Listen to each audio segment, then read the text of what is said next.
Well, here we are again with this series. I play a good amount of games that manage to either do something special or touch my heart, and that's why this channel exists in the first place, to share those experiences, break down why they work, and spread the good word for our usually much smaller titles. But not every game can become a video. Some just don't have enough to fill a full half hour or more video, whether that's because of just being a smaller product or being hard to talk about for some reason. Yet, they still deserve to be heard about, and so we have what's likely going to become a series of packaging them up and tackling them all at once. There's really no rules for how we tackle them or what's tackled here. Stuff that's purely story or fun roguelike, it's just a handful of small indie games I think you should all check out. So, without further ado, let's dive into them.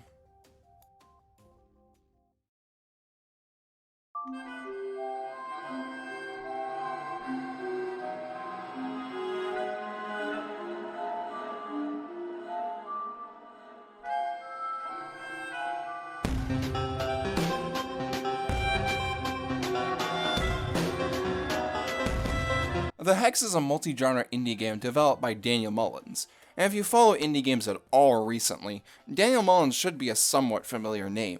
They're the most well-known dev when it comes to strange genre and fourth wall breaking experiences, with their hit titles of Pony Island and more recently Inscription.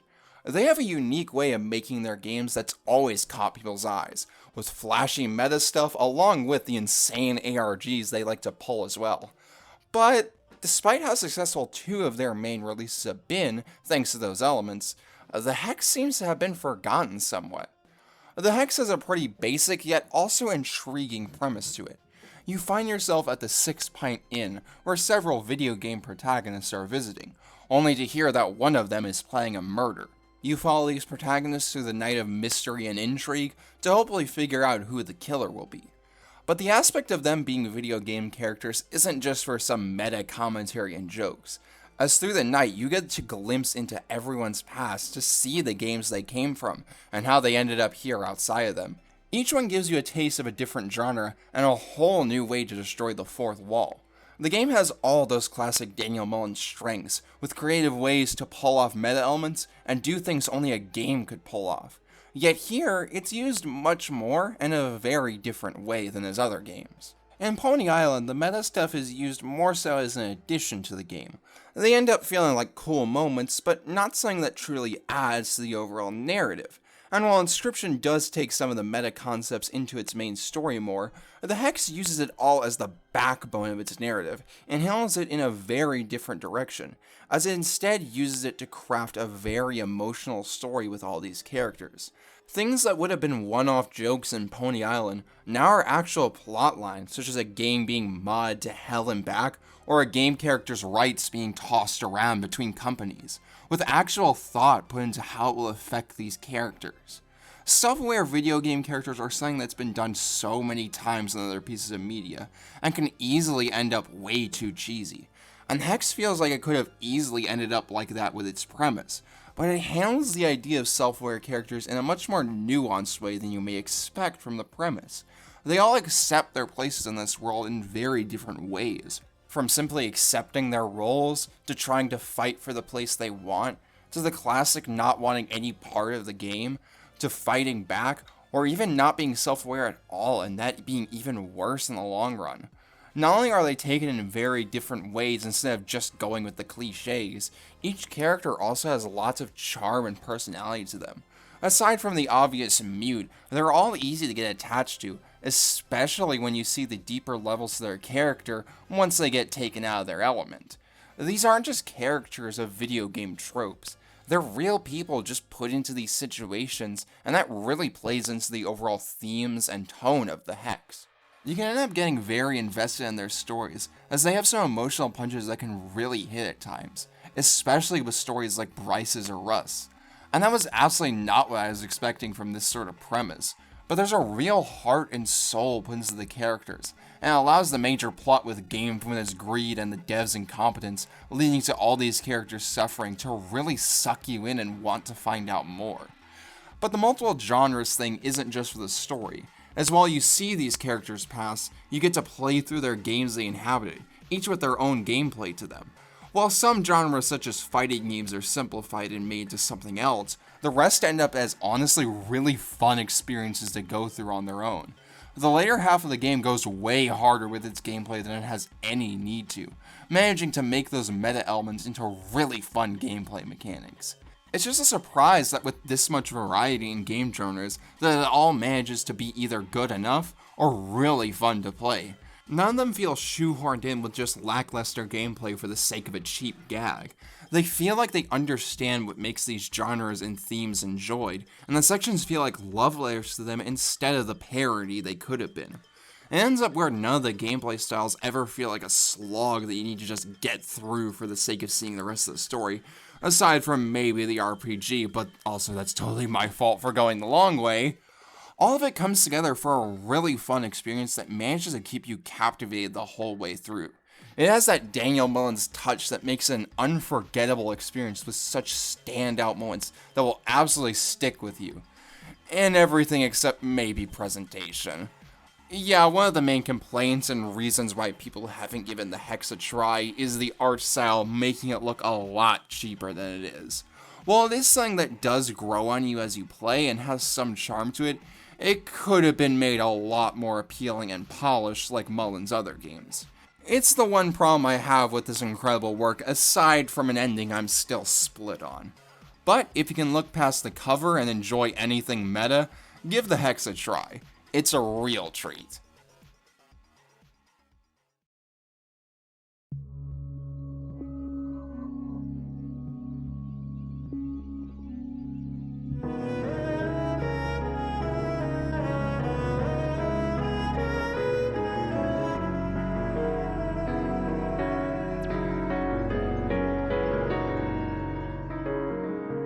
Cultist Simulator is a game made by the small two-person studio Weather Factory, founded by one of the creators of the hit narrative game Fallen London. The studio was founded so they could take a more direct role in creating similar games, and Cultist Simulator was their first project, initially releasing as a web demo before launching a Kickstarter that proved a massive success, with getting nearly 300% funding. The game was released in May of 2018 and had some DLCs released afterwards, along with ports to mobile and Switch. The studio has worked on projects set in the same universe and are currently working on a new game, Book of Hours. Now, as for Cultist Simulator itself, it's a bit of a tricky game to describe. The best way I could describe it is it's a narrative-focused, card-based resource management game. And if that sounds confusing as all hell, it's because it is. Cultist Simulator doesn't play like most games, instead taking notes from its predecessor, Fallen London. You'll manage cards that represent aspects of oneself, locations, items, people, or Lovecraftian lore you've learned about, and you'll use these in several actions you can take, such as dreaming, studying, or exploring that card if it applies, in order to gain new cards, solve puzzles in those tasks, or remove negative cards. All of these run on a timer, so not only do you have to manage cards, you have to manage your time and what tasks you're using. But I'll come back to this point later. Once again, if it doesn't quite make sense, that's part of the point. Cultist Simulator is a hard game to wrap your head around at first, and I'll explain later why that actually isn't a criticism. The framing and story for all of this is that you start as simply a citizen most of the time, whether in a position of power, fame, or just an average person.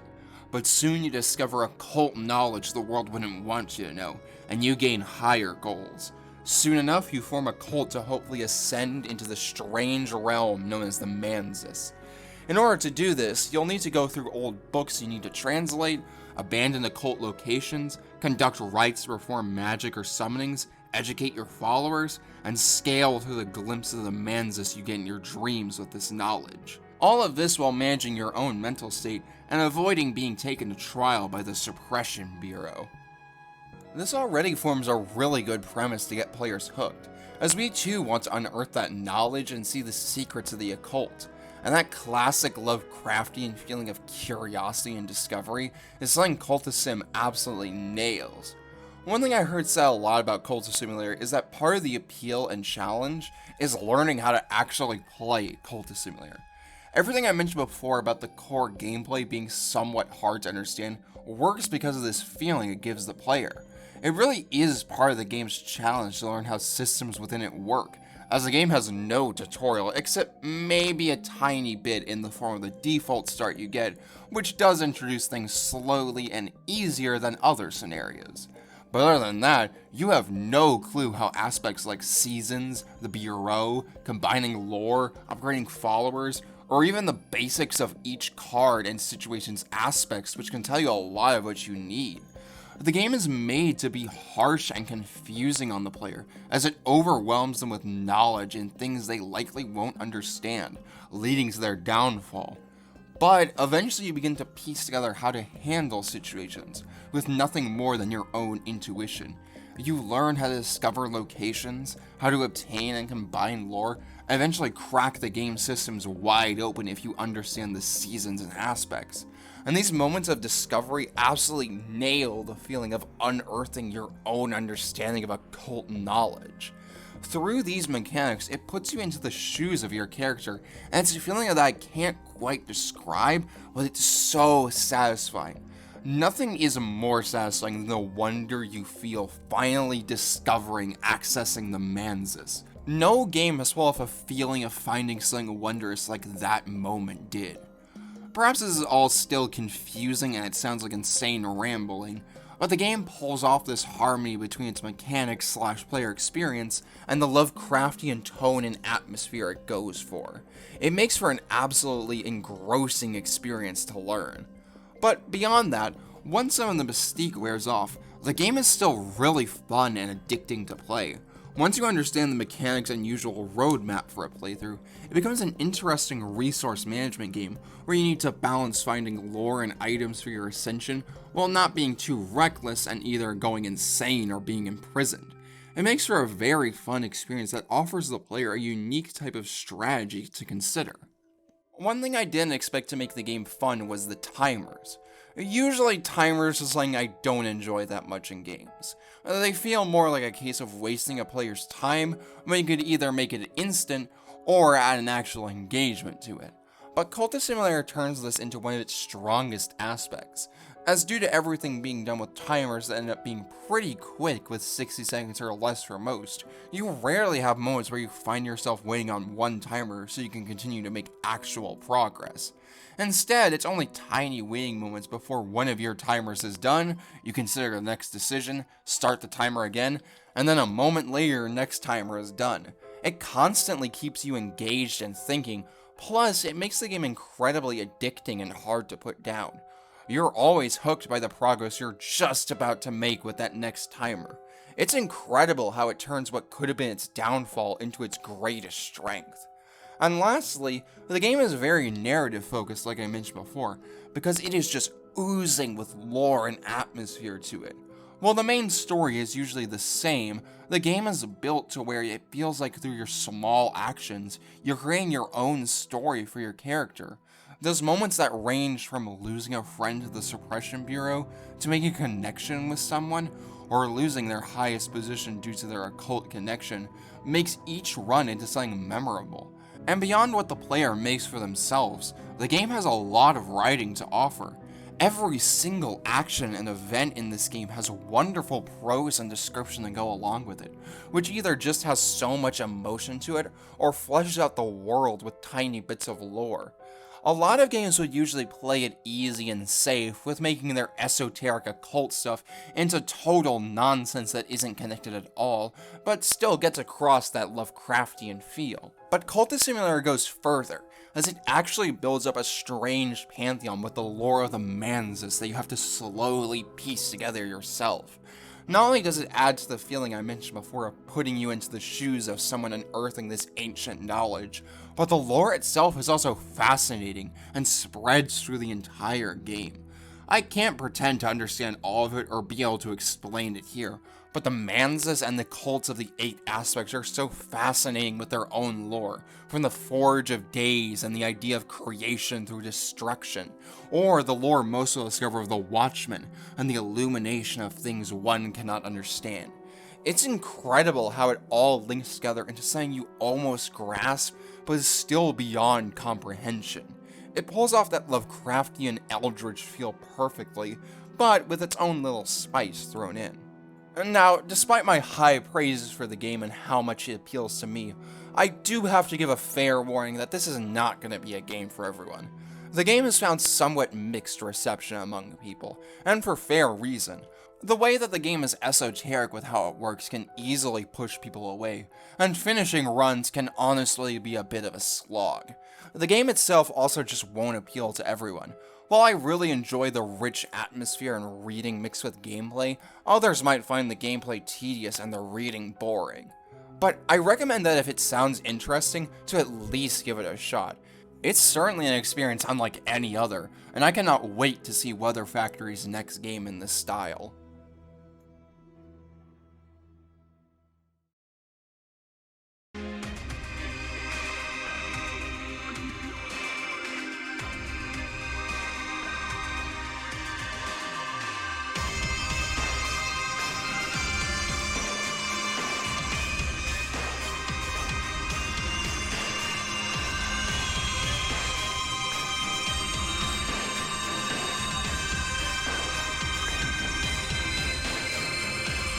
Scriptwelder is a dev I have known for a while and have so much respect for. They're a dev who's been on the internet for quite a while in the world of Flash games. Their first titles being released in 2013, including one of their first hits with 400 Years. From there, Scriptwelder made a name for themselves with two series, Don't Escape and Deep Sleep. While very different in many ways, both of them share the genre of a point-and-click adventure game with lots of puzzles. While Deep Sleep builds up a very interesting lore and horror, Don't Escape is the more interesting series to break down, as they are a fascinating twist on the classic escape room genre. In each of these three games, you deal with some kind of a threat that forces you to make preparations and fortify a location so you don't escape. Each game manages to twist this premise in a really interesting way, and it makes each of them a joy to play, especially Don't Escape 3. Combine all of this with absolutely wonderful pixel artwork, and you've got some amazing Flash games. So, it should be no surprise that people were excited when Don't Escape 4 was announced, and even more so when it wasn't a simple Flash game, but instead a full-sized game with more content. Don't Escape 4 released in 2019, though it ended up taking a while for me to get to it, and it turned out to be more than what I had bargained for. Don't Escape 4 at first just follows the usual premise of the series. Now we're introducing the threat of various wasteland anomalies that are occurring after the moon exploded. From here, it's mostly classic Scriptwelder gameplay, with point-and-click puzzles to solve in order to set up preparations for the various hazards. The only real difference is that it's no longer first-person, but that doesn't really affect gameplay much, and instead plays into the writing differences we'll get into later. But like any Scriptwelder game, it's carried mostly by very solid puzzle design that's honestly been improved from the previous games. It feels very different from most point-and-click games, which have always felt more like straightforward puzzles usually, with very out-of-the-box and clever thinking. So the much more practically minded way you have to approach the challenges in Don't Escape feels like a breath of fresh air. And the way that it handles these preparations at the end of the day was seeing how much every little thing you did brings on the danger bar more and more is just so satisfying. While it carries most of that over from the previous games, it also makes a few improvements to them. The old Don't Escape games could easily fall into the trap point-and-clicks sometimes have, where the solution to get the very last thing you need can be infuriating to figure out for a while, or just hidden away where you may not think. It certainly wasn't as bad there as it could be in other games, but they could still be a bit frustrating and, more importantly, still strict in terms of needing to figure out this one solution in order to get the good outcome. Don't Escape 4 fixes this up by adding a lot more wiggle room for its scenarios. Most of this is able to be done because of the fact all of these aren't the real ending, so they can't force you to get it perfect to continue. But all of them allow both for things to be solved in multiple ways with multiple tools, and for you to make a few mistakes in the scenarios with only minor punishment for the next day. It just makes the experience a lot less frustrating overall, and instead it's still a relief sometimes to just barely scrape by. Another thing it expanded and improved is obviously the overall length of the game, and does this in a somewhat interesting way. Instead of making it all one big Don't Escape puzzle adventure game, which could have been very cool but also frustrating, instead it basically stitches 4 Don't Escape games together, each with their own challenges, puzzles, and intriguing aspects. Not only does this allow for a lot more fun variety than the previous games, and also assists in the storytelling, which I'll get to in a bit, but it also creates a really nice flow system between these days. As you go through, certain tools and items will be reused in new ways, locations will take on new forms, and how well you did on previous challenges can either help or hinder you next time, whether in small ways such as carrying more or having less time, or in big ways such as upgrading your vehicle or losing someone. And that brings me to the most fascinating part of this game, story and characters. Previous Don't Escape games didn't have much beyond the basic premise. There were characters in 2, but they were more so a resource than anything else. 3 was probably the closest to an actual story, with a really good plot twist that changed your goals completely halfway through. But still, character was lacking there as it mostly focused on the gameplay. But Don't Escape 4 is different, as it gives a large cast to get attached to, each with strong personalities to them and their own arcs to fulfill. They're not the deepest characters and don't all get the most time dedicated to them, but the banter between them and what little we get is really lovely. As the days progress, you get to see them all slowly growing closer with each other and showing the deeper layers of themselves. From Kate, the blunt, cynical one of the group, learning how to show she cares more, to Barry finding his resolve to live for new people, and Cody finding a place amongst people and trying to face his fears of isolation. It's way more than the previous games gave us, and these characters managed to worm their way into my heart as more than just something to help during each scenario. But the game gives us more than that, as it also weaves together a fascinating world and story that somehow connects all the games together, plus the No Sleep series. Throughout the game, as you follow Kate's plan, you slowly piece together the mystery of Sidereal Plexus, and then they connect to the strange, prophetic dreams you all keep getting. It interlocks the Don't Escape series with the Deep Sleep perfectly, as it turns out the realm of dreams was part of it the whole time. They even managed to pull in the other Don't Escape games, as either references or one being a major component of the plot. And it all manages to work perfectly even if you haven't played the other games. All of the lore is explained well and works as a standalone story, but it manages to give really great moments to those who played the previous games, as it isn't just them retroactively making connections, as Sidereal and even Cody were planned into those games from the very start. It ends up feeling like a seamless conclusion to everything Scriptwelder previously made, and a celebration to their work and everyone that supported it. To top it all off, the game also looks and sounds absolutely amazing. The art style manages to keep the charm of the original games, but it's clear Scriptwelder has improved a lot in terms of pixel art. Everything meshed together much better, and it's just overall nicer to look at. They've mastered the art of keeping their pixel art simple, but getting across just enough info. And the OST was something that honestly surprised me. Previous Scriptwelder games only had free-to-use music, but now they've gotten a full OST from Christopher Cologne, and these are some really great ambient tracks, all relaxing to listen to while you rack your brain over puzzles and perfectly setting each scene. It's not the kind of OST I'm jumping to listen to, but it does have some standout tracks, especially with Long Nights, which just slaps so hard while also selling both the survival sections and also the final scene it's used for. The game is just a really solid point and click with wonderful writing and visuals, but if you're familiar with Scriptwelder's work, it becomes a celebration and grand finale for an entire era of games. Give it a check if you're interested, and check out Don't Escape and Deep Sleep if you haven't already.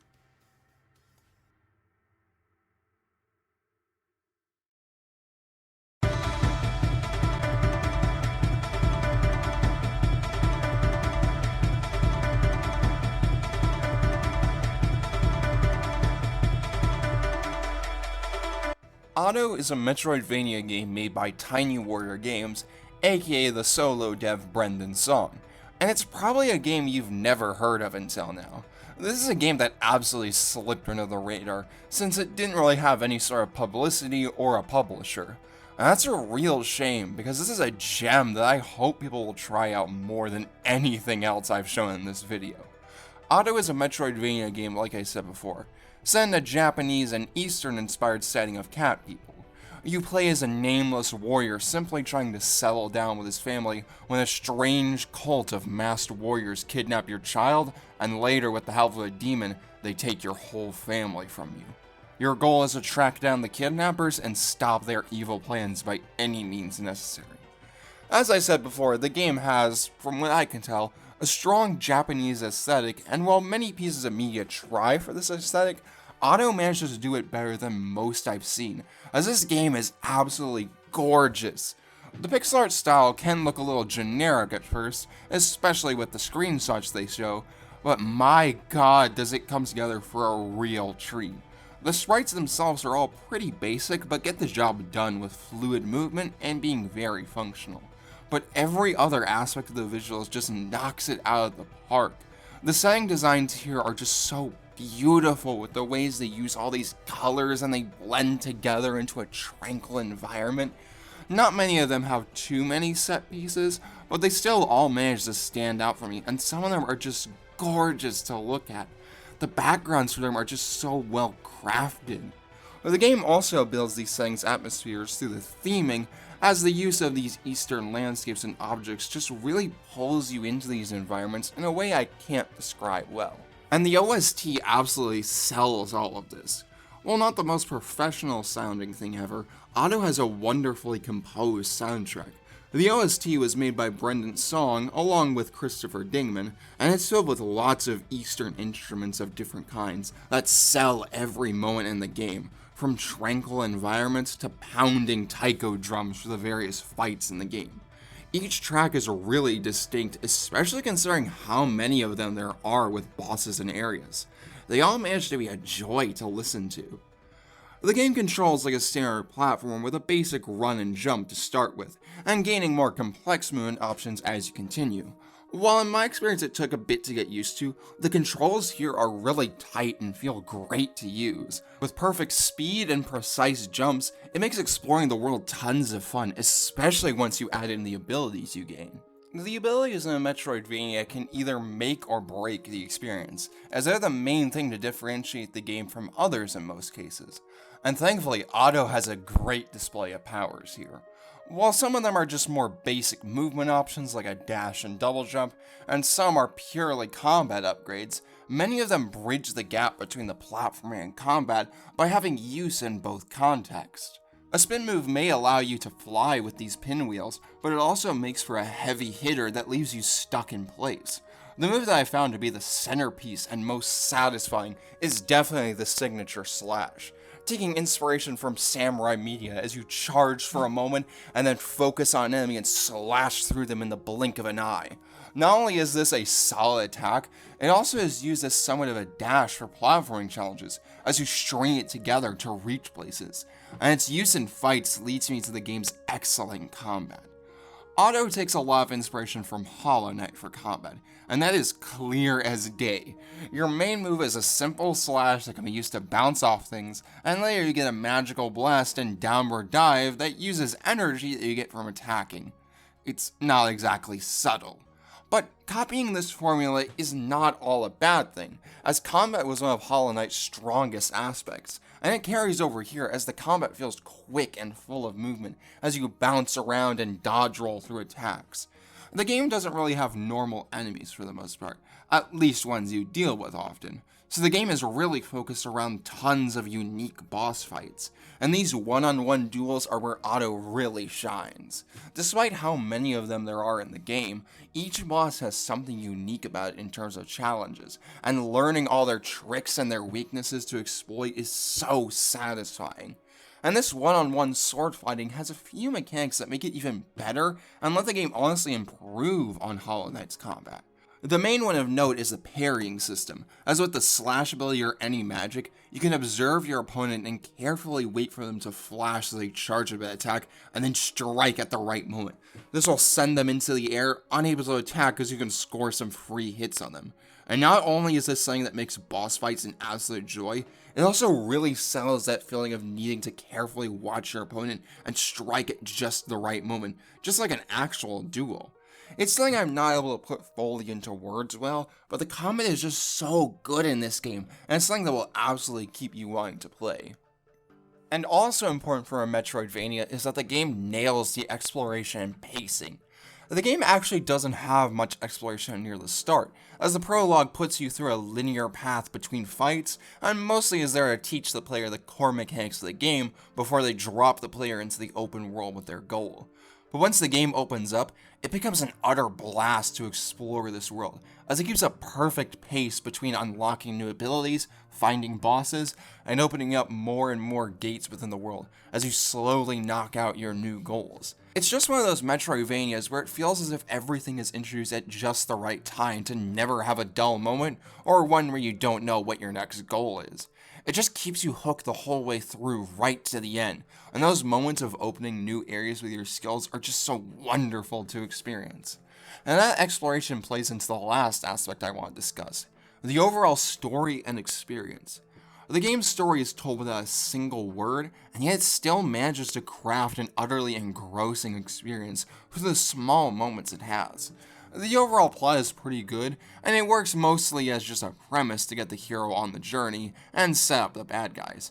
Except for how it plays into the ending, which I will praise as absolutely masterful. But the narrative experience is more so felt as you play through the game. It manages to capture a feeling that I haven't really had with a Metroidvania since Super Metroid, where the exploration and fights end up making their own story for the player. Otto doesn't have a grand narrative about characters. Instead, it's made up of a lot of small moments that feel like your own story as you play, and all of it manages to get you attached through only gameplay and the wonderful atmosphere. And that attachment is used well for when the game has its big spectacle and plot moments, such as the Forbidden Isle and the monk's story, or finally storming the enemy temple and facing the leader. Not a word is spoken here, yet they feel like such important/emotional moments despite that. It's incredible that it manages to pull this off. Otto is a game that I won't forget for a while after playing it. It's one of those special games that sticks in your mind, not for some heartbreaking story or mind-melting mechanics, but just for being a really great adventure that pulled you in and kept you having fun. Sadly, no one seems to have recognized or really talked about this game much, and that's a shame.